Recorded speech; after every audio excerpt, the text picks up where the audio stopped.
Hello everyone, मेरा नाम पूजा मालविया है। मैं आप सभी का स्वागत ऑनलाइन पढ़ाई पर करती हूँ।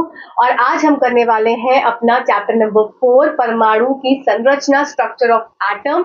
इससे पहले का जो वीडियो अपलोड हुआ है चैप्टर 3, अगर आपने नहीं देखा है तो पहले चैप्टर 3 देख लेना, उसके बाद आज वाला सेक्शन देखना, तब जाकर आपको और क्लियरिटी हो जाएगी चीजों में, कॉन्सेप्ट्स में। साथ ही साथ यहाँ पर आपकी एनसीईआरटी की सीरीज चल रही है, जो कि हम एनसीईआरटी थ्योरी प्लस सारे एग्जाम्पलर्स कर रहे हैं। तो अगर आप किसी भी गवर्नमेंट एग्जाम की तैयारी कर रहे हैं तो ये सारे वीडियोस आपके लिए बहुत ज्यादा हेल्पफुल रहेंगे। प्लस आपको इसकी हैंड रिटन नोट्स आपको पीडीएफ के फॉर्म में टेलीग्राम चैनल पर मिल जाते हैं, जो फ्री ऑफ कॉस्ट है। तो आप वीडियो भी देख सकते हैं और साथ ही साथ आप हैंड रिटन नोट्स का प्रिंट आउट निकाल कर आप उससे रिवाइज भी कर सकते हैं। तो चलिए आज का सेशन स्टार्ट करते हैं। आज का सेशन स्टार्ट करने से पहले अगर फर्स्ट टाइम कोई विजिट कर रहा है तो चैनल को सब्सक्राइब जरूर करना, लाइक करना अगर वीडियो अच्छा लगे, और कमेंट छोड़कर जाना अगर आपको चीजें समझ में। चलिए मैं हिस्ट्री से स्टार्ट करती हूँ, आपको एक ब्रीफ दे देती हूँ जिससे कि आपका रिकॉल हो जाएगा और नई वाली चीजों को समझने में हेल्प मिलेगी। क्या यहाँ पर बातें हैं, सबसे पहले हिस्ट्री देख लेते हैं। तो हिस्ट्री में आए थे सबसे पहले क्या, महर्षि कन्नड़। तो महर्षि कन्नड़ ने क्या बोला, एक टर्म यूज किया था, पदार्थ। अब ये उन्होंने बोला कि जो पदार्थ है इसको अगर तोड़ते जाएं तो एक सूक्ष्म कण मिलेगा। तो ये सूक्ष्म कण का नाम उन्होंने क्या दिया, परमाणु या एटम दिया। अब बोला कि ये एटम या परमाणु, अब इसको फर्दर डिवाइड नहीं किया जा सकता, मतलब ये हो गया अब अविभाज्य, अब इसका और टुकड़ा नहीं किया जा सकता। इसके बाद आए आपके महर्षि कत्यामा ने भी कुछ इसी तरह से बात की थी। इसके बाद आप क्या थे, ग्रीक फिलोसफर्स भी सोचे कि हम कैसे पीछे हट जाए, तो वो आए, उन्होंने क्या बोला, अब उन्होंने उस पदार्थ वर्ड को हटाकर उन्होंने टर्म यूज किया इंग्लिश का मैटर। पहले यूज किया गया था पदार्थ हिंदी टर्म, फिर यूज किया गया इंग्लिश का टर्म मैटर। तो उन्होंने भी यही सेम बात बताई कि उन्होंने डेमोक्रेटस और यूसिपर्स ने, बहुत इंपॉर्टेंट है, आपके एग्जाम में पूछा गया है, क्या बोला कि जो ये मैटर है ये डिवाइड किया जा सकता है और इसको तोड़ा जा सकता है। तो मतलब मैटर क्या है, डिविजिबल है। अब मैटर को तोड़ते जाओ तो एक वापस से एक स्मॉल पार्टिकल बचेगा, जो कि क्या होगा, उस स्मॉल पार्टिकल का नाम दे दिया एटम, मतलब परमाणु। अब ये पार्टिकल जो एटम मिला ये क्या हो जाएगा, ये भी अविभाज्य है, मतलब ये भी क्या है, इनडिविजिबल है। तो बात वही थी कि पदार्थ हो या मैटर हो, इन सब के टूटने के बाद जो एक स्मॉल पार्टिकल जो मिला वो क्या है, उसका नाम दे दिया गया एटम, परमाणु। ठीक है। इसके बाद हमने देखा कि लॉ ऑफ केमिकल कॉम्बिनेशंस में हमने क्या देखा, हमने कंजर्वेशन ऑफ मास का लॉ देखा, फिर हमने लॉ ऑफ कांस्टेंट प्रपोर्शन देखा। लॉ ऑफ कंजर्वेशन मास में हमने क्या देखा था कि जो आपका रिएक्शन जो हो रही है और जो प्रोडक्ट बन रहा है, तो उन दोनों के मासेस क्या होते हैं, चाहे रिएक्टेंट्स हो जो कि आपके कंबाइन कर रहे हैं, और जो प्रोडक्ट बन रहा है उन दोनों के मासेस क्या होते हैं, बराबर होते हैं। क्या होता है कि मास can neither be created not destroyed, जो आपका द्रव्यमान है ना ही इसको बनाया जा सकता, ना ही इसका विनाश किया जा सकता। इस लॉ के माध्यम से हमने समझा था बहुत अच्छी तरीके से। फिर लॉ ऑफ कांस्टेंट प्रपोर्शन हमने देखा था कि एक जो भी कोई एक मॉलिक्यूल बना, उसमें क्या है, हाइड्रोजन है, ऑक्सीजन है, जैसे कि फॉर एग्जांपल वाटर, तो वो कांस्टेंट प्रपोर्शन का मतलब है कि एक कांस्टेंट प्रपोर्शन में ही हाइड्रोजन और ऑक्सीजन का क्या होगा, वो मिलकर वाटर के मॉलिक्यूल बनाएंगे। तो एक रेशियो क्या था उसका, सेम था। जैसे कि 1:8 आया, वैसा नहीं है कि 1:8 में 1:9 हो जाएगा। हमेशा वाटर जो रहेगा, किसी भी सोर्स से लेंगे, वाटर का रेशियो हमेशा क्या रहेगा, 8 रहेगा। तो ये हमने पढ़ा था। उसके बाद हमने देखा था डाल्टन की एटॉमिक थ्योरी। तो डाल्टन ने अपना जो परमाणु का जो थ्योरी दिया था, सिद्धांत दिया था, उसमें कुछ पोस्टुलेट्स, कुछ विवेचनाएं दी थी। उन विवेचनाओं को हमने देखा था। उसके बाद उन विवेचनाओं से निकले थे उनके ड्रॉबैक्स। तो विवेचनाओं में पहली चीज यही थी, क्या था कि एटम जो है वो इनडिविजिबल है, उसको फर्दर विभाजित नहीं किया जा सकता। पर ये एक ड्रॉबैक बन गया किसका, डाल्टन के एटॉमिक थ्योरी का, कि एटम के अंदर कुछ सब एटॉमिक पार्टिकल्स भी पाए गए। अब ये सब एटॉमिक पार्टिकल्स क्या थे, इलेक्ट्रॉन, प्रोटॉन और न्यूट्रॉन, जो कि आगे फर्दर डिस्कवरर्स ने डिस्कवरी की थी।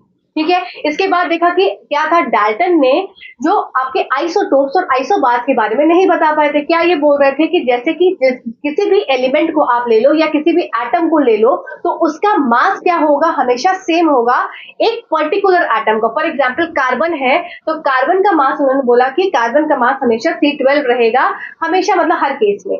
पर यहाँ पर क्या हो गया, अगर C12 हो गया, C13 हो गया, C14 हो गया, तो इसका मतलब आइसोटोप्स किसके हो गए, कार्बन के हो गए। तो ये आइसोटोप्स के बारे में वो नहीं बता पाए थे। साथ ही साथ इन्होंने आइसोबार्स के बारे में भी ये नहीं बता पाए थे। इनका हिसाब से ये बातें थी कि एक दो अगर एटम है, अगर आर्गन है और आपका कैल्शियम है, ठीक है, आर्गन और कैल्शियम, इन दोनों का क्या होता है, आपको पता है कि इन दोनों के मासेस क्या होते हैं, सेम होते हैं। अब इन दोनों के मासेस सेम हो गए, इसका मतलब दो डिफरेंट एलिमेंट्स हैं और उनके मासेस क्या हो गए, सेम हो गए। पर उनके हिसाब से क्या था, डाल्टन के हिसाब से, ये सब मैंने आपको डीपली समझाया, तो आपको जाकर समझ लेना, ठीक है, उस वाले सेशन में जो कि प्रीवियस वीडियो अपलोड हुआ है। तो डाल्टन के हिसाब से क्या था कि सारे एलिमेंट्स जो कि डिफरेंट है, मतलब जितने डिफरेंट एलिमेंट्स हैं सबके क्या होंगे, मासेस क्या हो जाएंगे, अलग होंगे। पर यहाँ तो कैल्शियम और आयरन का मास एक आ गया, तो इन्होंने आइसोबार के बारे में भी ये चीजों को नहीं समझा पाए थे, ठीक है। तो ये सारे पॉइंट्स थे जो कि इनके ड्रॉबैक्स निकले थे। और इसके बाद फिर हमने क्या पढ़ा था, फिर हमने मोल कॉन्सेप्ट समझा, अच्छे से मोल कॉन्सेप्ट को समझा और मोल कॉन्सेप्ट के क्वेश्चंस को भी सॉल्व किया इजीली, है ना। इजीली क्या, जिसने वो वीडियो देखा होगा उसने वो क्वेश्चन को सॉल्व कर लिया होगा। आज हम यहाँ क्या करने वाले हैं, आज स्ट्रक्चर ऑफ एटम में सबसे पहले आप जान लीजिए कि सब एटॉमिक पार्टिकल्स क्या होते हैं। उसके बाद उन सब एटॉमिक पार्टिकल्स में मास कितना होता है, चार्ज कितना होता है, क्या इलेक्ट्रिकली न्यूट्रल होता है, कौन सा पॉजिटिव चार्ज होता है, कौन सा नेगेटिव चार्ज होता है। Plus very important question, one day exam का फेवरेट क्वेश्चन होता है कि इलेक्ट्रॉन, प्रोटॉन और न्यूट्रॉन के डिस्कवरर्स के नेम, तो जितने भी जो खोजकर्ता है इसके, जिन्होंने इसको डिस्कवर किया था, उसका नाम पूछा जाता है। प्लस इसके बाद हम पढ़ेंगे तीन तरीके के मॉडल आपको पढ़ने हैं। पहला आपको रदरफोर्ड का मॉडल पढ़ना है, अल्फा स्कैटरिंग एक्सपेरिमेंट। दूसरा आपको पढ़ना है, सबसे पहला आपको थॉमसन का पढ़ना है, थॉमसन प्लम पुडिंग मॉडल जो थॉमसन ने दिया था। फिर आपको रदरफोर्ड का एक्सपेरिमेंट पढ़ना है, फिर आपको बोर्स का मॉडल पढ़ना है। ये तीन मॉडल्स इसमें पढ़ने हैं। प्लस आपको इसमें आइसोटोप, आइसोबार और आइसोटोन्स के बारे में पढ़ना है। फिर आपको इसमें पढ़ना है वैलेंसी के बारे में। फिर चैप्टर खत्म हो जाएगा और आपकी केमिस्ट्री भी फिर खत्म हो जाएगी, ठीक है। तो चलिए सीधा स्टार्ट कर देते हैं। ब्रीफ देना इसलिए जरूरी था, अगर आपको ये ज्यादा लग रहा हो तो आप पिछला वाला जो मैंने अभी आपको फिर 10 मिनट में रिवाइज करवाया है उसको आप स्किप करके आप यहाँ से देख सकते हैं, ठीक है। चलिए आइए देख लेते हैं। सबसे पहले डिस्कवरी ऑफ सब एटॉमिक पार्टिकल्स की बात करी जाए तो अवपरमाणु कणों की खोज बात की जाए तो अवपरमाणु कण क्या क्या हो जाएंगे आपके, इलेक्ट्रॉन्स, प्रोटॉन्स और न्यूट्रॉन्स। आपको सबको पता है कि इलेक्ट्रॉन्स की जब खोज की गई थी तो ये समझा गया था कि इलेक्ट्रॉन्स क्या है, बाहर की तरफ रिवॉल्व कर रहे होते हैं और प्रोटॉन्स और न्यूट्रॉन्स क्या है, एक कंसंट्रेटेड फॉर्म में बीच में एग्जिस्ट करते हैं नाभिक के अंदर, न्यूक्लियस के अंदर, ठीक है। ये सब अभी हम डिटेल में पढ़ेंगे जब रदरफोर्ड का एक्सपेरिमेंट समझेंगे, ठीक है। अभी समझ लो कि इलेक्ट्रॉन की खोज किसने करी थी, इलेक्ट्रॉन की खोज जे जे थॉमसन द्वारा की गई थी। प्रोटॉन की खोज आपकी ई गोल्डस्मिथ द्वारा की गई थी, ई गोल्डस्टीन द्वारा। और न्यूट्रॉन की खोज आपकी जे चैडविक द्वारा की गई थी। ये आपको तीन डिस्कवरर्स के नाम अच्छे से याद होने चाहिए, ठीक है। इसका मैं पीडीएफ आपको दे दूंगी, चिंता मत करिएगा। अब मास की बात करें, द्रव्यमान की बात करी जाए तो द्रव्यमान आपका इलेक्ट्रॉन का क्या हो जाएगा, 9 × 10⁻³ kg। एक बार इसको दिमाग में जरूर रख लेना, कभी कभी पूछ लिया जाता है। तो मास इसका क्या हो गया, 9 × 10⁻³ kg।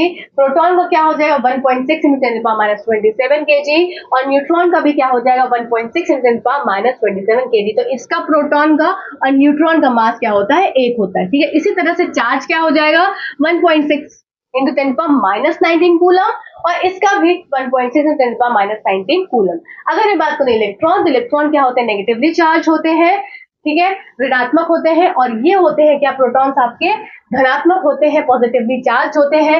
न्यूट्रॉन्स क्या होते हैं, दे आर इलेक्ट्रिकली न्यूट्रल, मतलब विद्युतीय रूप से क्या होते हैं, ये उदासीन होते हैं, न्यूट्रल कैटेगरी में ये आते हैं। इसका मतलब इनके पास कोई भी क्या है, चार्ज नहीं होता है, ठीक है। आई होप इतना आपको यहाँ तक क्लियर हुआ होगा। चलिए आइए अब देख लेते हैं, हमको जो तीन मॉडल्स पढ़ने हैं। सबसे पहले थॉमसन का मॉडल, फिर आपका रदरफोर्ड का, फिर आपका बोर का मॉडल। चलिए आइए सारे मॉडल, चलिए तो सबसे पहले देख लेते हैं जे जे थॉमसन का प्लम पुडिंग मॉडल। ये प्लम पुडिंग मॉडल या क्रिसमस केक मॉडल या आप वाटरमेलन का मॉडल समझ सकते हैं। इसको तीन एग्जाम्पल से समझाया गया है। किस तरीके से समझाया गया, जैसे फॉर एग्जाम्पल अगर मैं वाटरमेलन की बात करूं तो ये क्या हो गया, ये आपका इस तरीके से वाटरमेलन हो गया और इस वाटरमेलन में आपने सीड्स देखे होंगे, तो ये ब्लैक कलर के क्या हो गए, सीड्स हो गए, ठीक है। अब ये ब्लैक कलर के सीड्स को क्या बोला जे जे थॉमसन ने कि ये सीड्स क्या हो गए, इलेक्ट्रॉन्स हो गए। और आपको जो रेड पार्ट दिखता है वाटरमेलन का वो क्या हो गया, ये आपका ये रेड पार्ट, पूरा जो रेड पार्ट है ये क्या हो गया, ये पॉजिटिवली चार्ज प्रोटॉन्स हो गए। तो ये पॉजिटिवली चार्ज प्रोटॉन्स हो गए, ठीक है। तो इसका मतलब कि ये जो धन आवेशित आपके क्या होते हैं, प्रोटॉन्स के अंदर आपके इलेक्ट्रॉन्स एम्बेडेड होते हैं। तो इनके हिसाब से क्या था, जे जे थॉमसन के हिसाब से कि ये पूरा जो आपका गोला है, तो इसका मतलब जो स्फेयर है, एक एटम का स्फेयर है, धन आवेशित स्फेयर है, उसके अंदर नेगेटिवली आपके ऋणात्मक इलेक्ट्रॉन्स धसे हुए होते हैं, ये उन्होंने समझाया था।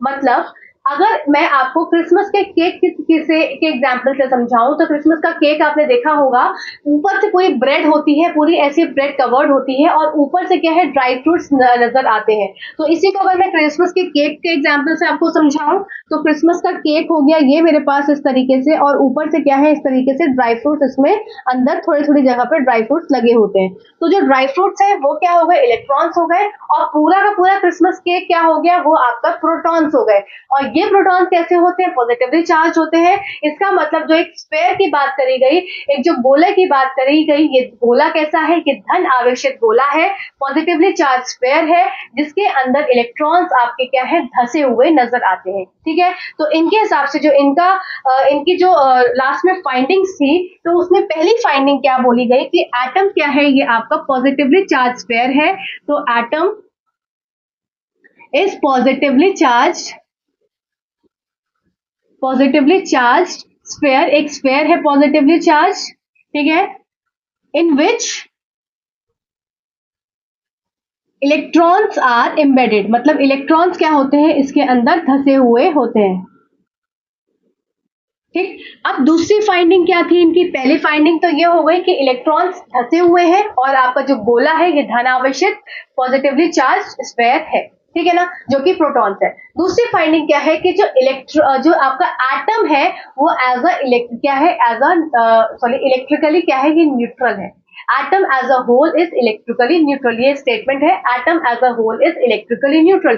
क्यों न्यूट्रल है, क्योंकि इसमें जो पॉजिटिव चार्ज और नेगेटिव चार्ज क्या होते हैं, इक्वल इन मैग्नीट्यूड होते हैं, मतलब बराबर होते हैं। इनका परिणाम जो होता है वो क्या होता है, बराबर होता है। किसका, ऋणात्मक और धनात्मक जो चार्जेस है, आवेश है, उनका परिणाम क्या होता है, ये बराबर होते हैं, इक्वल इन मैग्नीट्यूड होते हैं। इसीलिए एटम एज अ होल क्या हो जाता है, इलेक्ट्रिकली न्यूट्रल हो जाता है। तो नेक्स्ट क्या हो जाएगा कि इसमें, क्योंकि जस्ट अ सेकेंड, इसमें positive charge and negative charge क्या हो जाएगा,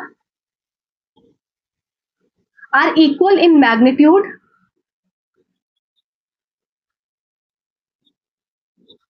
तो एटम एज अ होल क्या हो गया, एटम एज अ होल ये क्या होते हैं, ये होते हैं इलेक्ट्रिकली न्यूट्रल, मतलब विद्युतीय रूप से क्या होते हैं, उदासीन होते हैं। क्योंकि जो पॉजिटिव चार्ज और नेगेटिव चार्ज होते हैं ये आपके परिणाम स्वरूप क्या होते हैं, ये इक्वल होते हैं, जितने पॉजिटिव चार्ज उतने ही नेगेटिव चार्ज। आई होप यहाँ तक आपको पॉइंट्स क्लियर हो गए होंगे। जे थॉमसन की डिस्कवरी आपको समझ में आई होगी, जिन्होंने प्लम पुडिंग मॉडल का, और एग्जाम में कैसे क्वेश्चन आता है, एग्जाम में आता है जे थॉमसन के जो मॉडल था उसका नाम क्या है, तो प्लम पुडिंग मॉडल है या क्रिसमस केक मॉडल है, ठीक है, ये दो नाम से इनको जाना जाता है, जे थॉमसन के मॉडल को। और इन्होंने न्यूट्रॉन के बारे में कुछ भी बात नहीं कही थी, न्यूट्रॉन की डिस्कवरी काफी समय बाद हुई थी, वो अभी हम समझेंगे। तो अभी सिर्फ क्या था, अभी एक एटम, एक परमाणु के अंदर प्रोटॉन्स और इलेक्ट्रॉन्स की बातें ही चल रही थी, जो कि जे थॉमसन ने किया था। आगे रदरफोर्ड भी यही बात करेंगे, ठीक है, रदरफोर्ड भी प्रोटॉन्स और इलेक्ट्रॉन्स की ही बात आपको बताएंगे, जो कि अभी हम जस्ट समझने वाले, ठीक है। तो ये यहाँ पर आई होप आपको बातें क्लियर हो गई। अब बात कर लेते हैं क्या रदरफोर्ड के एक्सपेरिमेंट की। तो रदरफोर्ड का एक्सपेरिमेंट का नेम क्या है, ये आपका अल्फा स्कैटरिंग एक्सपेरिमेंट है,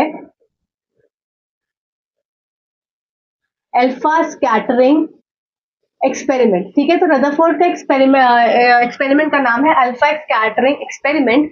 ये अल्फा स्कैटरिंग एक्सपेरिमेंट क्यों इसका नाम दिया गया, क्योंकि यहाँ पर इस्तेमाल किया इन्होंने अल्फा पार्टिकल्स। तो यहाँ पर समझेंगे तो इन्होंने क्या क्या चीजें यूज करी, इन्होंने दो चीजों का इस्तेमाल किया, यूज किया इन्होंने दो चीज।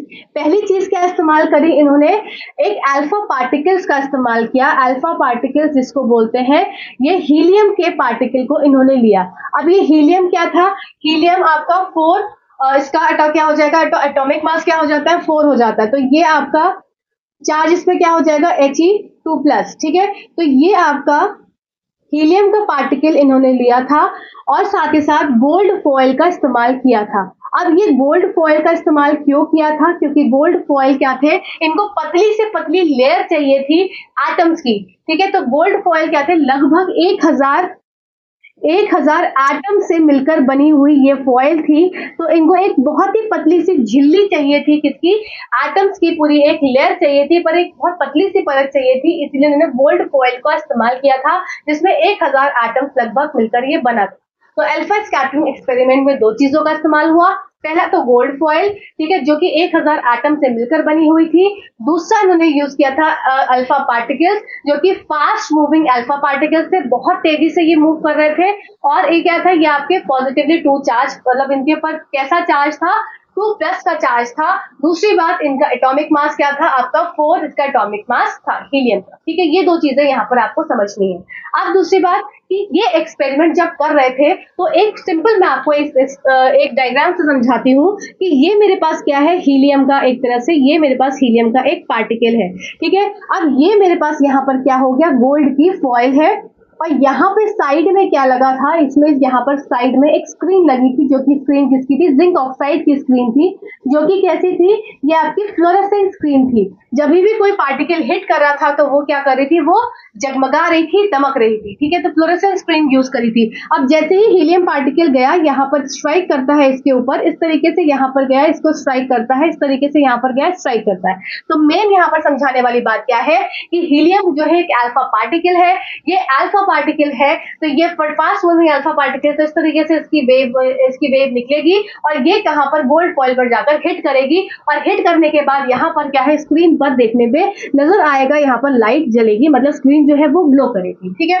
इतनी बात आपको समझ में आई होगी। आइए अब देख लेते हैं क्या उनके ऑब्जर्वेशंस थे, और क्या उनके ऑब्जर्वेशन से रिजल्ट उन्होंने निकाला, ठीक है। तो सबसे पहले देख लेते हैं क्या क्या ऑब्जर्वेशन थे। तो सबसे पहली बात क्या बोली उन्होंने कि जो पहला ऑब्जर्वेशन क्या था कि कुछ जो अल्फा पार्टिकल्स थे वो क्या चले गए, वो सीधे के सीधे चले गए।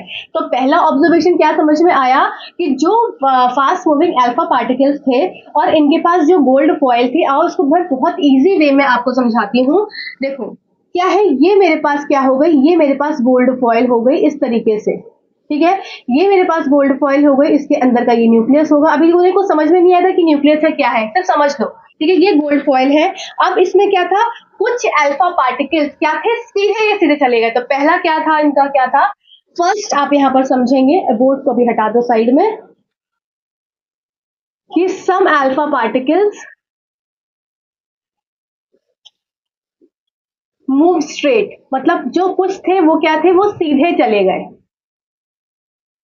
अब देखो इसमें हिंदी में मैं क्या बताऊं, हिंदी में क्या ऐसी ही यही चीज, स्ट्रेट मतलब सीधे चले गए, कुछ अल्फा कण क्या हो गए, कुछ अल्फा कण सीधे के सीधे चले गए, है ना। तो इसमें हिंदी का तो ऐसा कुछ है नहीं। तो यहाँ पर क्या था, दो डबल पॉजिटिव चार्ज था, मतलब दोनों में आप पॉजिटिव पॉजिटिव लगा देंगे, positive positive positive positive positive positive positive positive positive positive, ठीक है। अब देखो कुछ अल्फा पार्टिकल सीधे चले गए, इसका मतलब यहाँ पर कोई डिफ्लेक्शन, कोई उसमें मतलब इधर से उधर मुड़े नहीं, और सीधे के सीधे चले गए, यहां से भी गए, ये सीधे के चले गए। तो सॉरी, यहाँ पर सम ना ही आएगा, यहाँ पर मोस्ट अल्फा पार्टिकल आएगा। मोस्ट अल्फा पार्टिकल्स क्या थे, ये सीधे के सीधे इस तरीके से चले गए, यहां से गया, यहां से सीधा चला गया, यहां से गया, यहां सीधा चला गया, यहां से गया, यहां सीधा चला गया, यहां सीधा गया, यहां सीधा चला गया। तो इसका मतलब कि पहला जो वो था कि most alpha particles they went straight, वो सीधे के सीधे इस तरह से चले गए।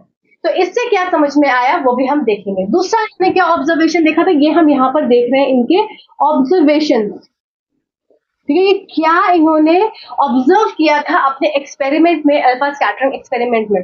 दूसरा इन्होंने देखा कि कुछ अल्फा पार्टिकल्स, कुछ, अब यहां पर बात आएगी आपकी कुछ की, कि सम ऑफ द अल्फा पार्टिकल्स, यहां पर कि सम थे, ये दे डिफ्लेक्ट, ये क्या हो गए, मुड़ गए, डिफ्लेक्ट थ्रू स्मॉल एंगल, एक स्मॉल एंगल से क्या है, कुछ जो थे वो डिफ्लेक्ट कर गए। आइए देखते हैं किस तरह से डिफ्लेक्ट करे होंगे। तो यहां से अगर गया ये, और यहां से ये इस तरीके से डिफ्लेक्ट हो गए, फिर यहां से गया, यहां से क्या हो गया, इस तरीके से डिफ्लेक्ट हो गए, फिर यहां से गया, यहां से इस तरीके से, इधर से नहीं निकलेगा, यहां से निकलेगा, यहां से गया, यहां से थोड़ा सा डिफ्लेक्ट हो गया, ठीक है। तो कुछ अल्फा पार्टिकल्स क्या थे, वो डिफ्लेक्ट हो गए, some through deflect through small angles, ठीक है। ये इनका सेकंड हो गया। थर्ड क्या उन्होंने देखा, थर्ड देखा कि आउट ऑफ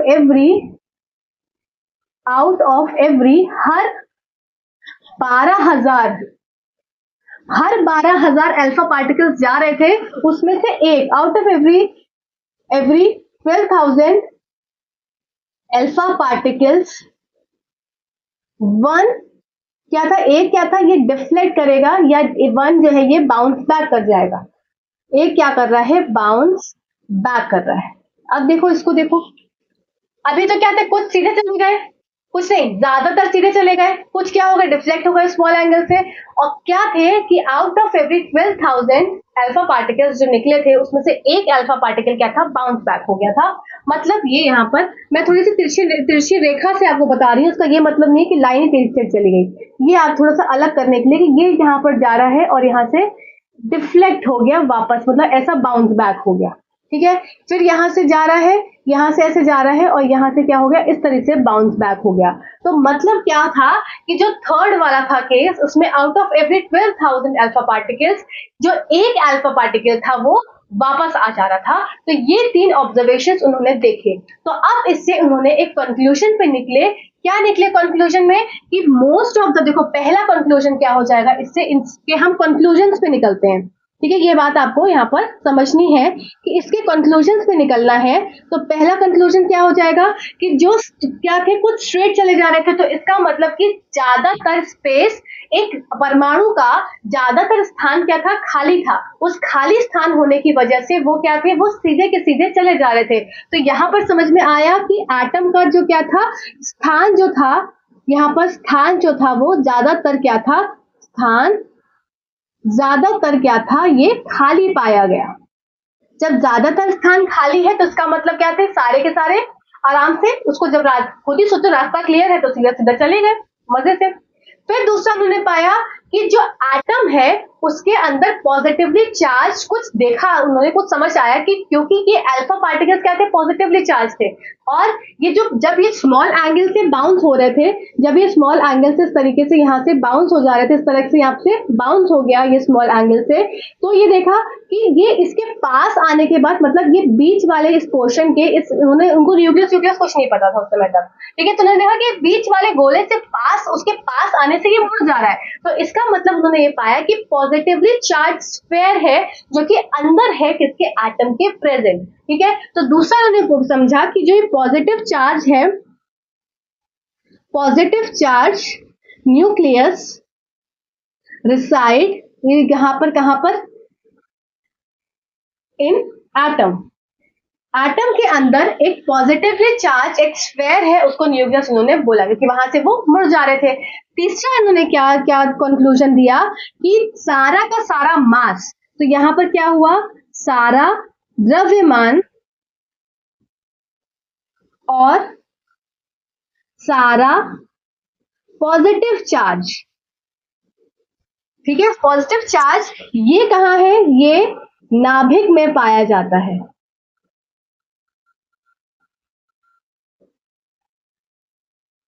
तो ये इनके 3 कंक्लूजन्स थे इनके ऑब्जर्वेशंस के हिसाब से। तो आई होप यहाँ पर आपको ये पॉइंट क्लियर हुआ होगा। आइए मैं इसको रिवाइज करवा देती हूँ। क्या क्या मैंने बोला कि जो अल्फा स्कैटरिंग एक्सपेरिमेंट था ये दिया किसने, ये रदरफोर्ड द्वारा दिया गया। इन्होंने 2 चीजों का इस्तेमाल किया, पहला आपका अल्फा पार्टिकल्स, दूसरे आपके गोल्ड फॉइल। तो जो अल्फा पार्टिकल्स थे ये आपके क्या थे, ये हीलियम के पार्टिकल्स थे जिसमें +2 चार्ज था, और ये क्या थे, फास्ट मूविंग अल्फा पार्टिकल्स थे। प्लस इसमें क्या था, आपका मास क्या था, 4 यूनिट था इसका, म्यू। ठीक है, अब देख लेते हैं अब इसके बाद क्या बात हुई थी कि जो अल्फा स्कैटरिंग एक्सपेरिमेंट में गोल्ड फॉइल का क्यों यूज किया गया, क्योंकि इनको थिन एज पॉसिबल, मतलब जितनी पतली से पतली झिल्ली इनको चाहिए थी, तो उस पतली से पतली झिल्ली के लिए क्या था, गोल्ड फॉइल बहुत अच्छा एक स्रोत माना गया, जिसमें कि 1000 लगभग पार्टिकल से मिलकर वो गोल्ड फॉइल बनी थी, 1000 एटम से मिलकर वो बनी थी। ठीक है, अब इसके बाद क्या था, रदरफोर्ड के अल्फा स्कैटरिंग एक्सपेरिमेंट में कुछ ऑब्जर्वेशन उन्होंने करी थी। उन्होंने क्या किया, यहाँ से अल्फा पार्टिकल को क्या किया, फेंका गया, और यहाँ पर गोल्ड फॉइल प्रेजेंट थी। तो ये थी आपकी गोल्ड फॉइल, ये थे यहाँ पर अल्फा पार्टिकल्स। यहाँ से ये ऐसे बंदूक के करके चलते चले जा रहे थे, गोली चल रही थी, दग रही थी, अल्फा पार्टिकल फटाफट निकल रहे थे। अब इसमें क्या था, पहला ऑब्जर्वेशन क्या हुआ था कि सारे सारे कुछ most of the alpha particles सीधे जिन जिन जिन जिन जिन जिन जिन करके निकल गए सीधे सीधे, तो उनको रास्ता मिला और फटाक से वो चले गए। कुछ अल्फा पार्टिकल्स क्या थे, वो वापस बाउंस बैक हो गए, मतलब बाउंस बैक नहीं, मतलब डिफ्लेक्ट हो गए थ्रू स्मॉल एंगल, थोड़े एंगल से मुड़ गए। मतलब क्या था, जा रहे थे, आगे देखा अरे पापा है इधर, अब इस रास्ते से नहीं जा सकते, थोड़ा सा मुड़ के चले गए, रास्ता चेंज कर लिया। कुछ क्या थे अल्फा पार्टिकल्स, देखा कि पापा के साथ साथ क्या है, दादाजी भी खड़े हैं मारने के लिए कि कहाँ जा रहे हो घूमने, तब क्या था, पूरे के पूरे मुड़ गए, वहां गए, देखा अरे हाँ बस चौराहे पे खड़े पापा दादाजी चाचा सब पूरे के पूरे मुड़ गए वापस। तो ये क्या थे, ये इनके ऑब्जर्वेशंस थे। अब इन ऑब्जर्वेशंस में क्या थे, ये कंक्लूजन निकला कि ज्यादातर स्पेस क्या था, एक पूरे के पूरे एटम के अंदर वो क्या था, खाली था।